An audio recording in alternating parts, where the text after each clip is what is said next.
Yummy. Bonda செய்யறதுக்கு நான் 2 பனானாவை தோல் நீக்கி எடுத்து வச்சிருக்கேன். அதுல கொஞ்சமா ஒரு பிஞ்ச் சால்ட் ஆட் பண்றேன்.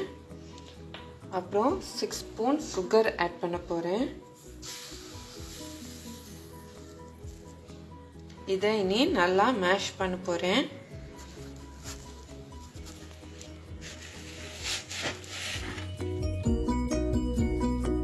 இப்போ இது கூட நான் 1 கப் மைதா மாவு ஆட் பண்ண போறேன்.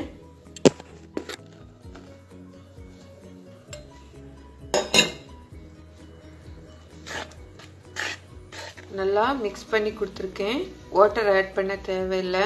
ஸ்டவ் ஆன் பண்ணி ஒரு பாத்திரத்தில் நான் ஆயில் விட்டுருக்கேன்.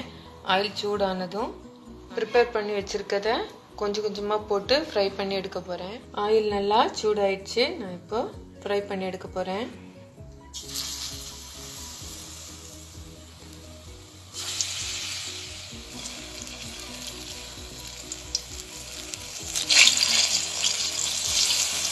நல்லா ஃப்ரை ஆயிடுச்சு. நான் இனி எடுக்க போகிறேன்.